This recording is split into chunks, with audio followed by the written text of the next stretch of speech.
Welcome to Tech Tip Tuesday. I'm Allison Remington, Instructional Technology Specialist at Clinton County RESA, and today's Tech Tip Tuesday is going to focus on how to use the Format Painter in Google Sheets to copy and paste the formatting from one cell to another.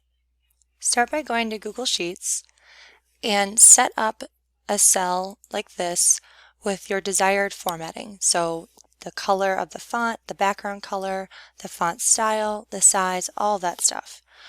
Once you get that cell the way you want it as far as style, select that cell, and then up at the top you're going to click on this icon that looks like a paintbrush.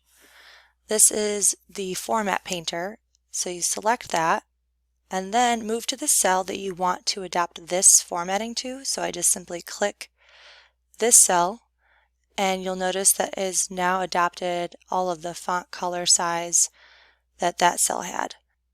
And it's really that simple. So again, select the cell you want to duplicate that formatting, click the Format Painter button, and then select the cell that you want to adopt those features, and there you go.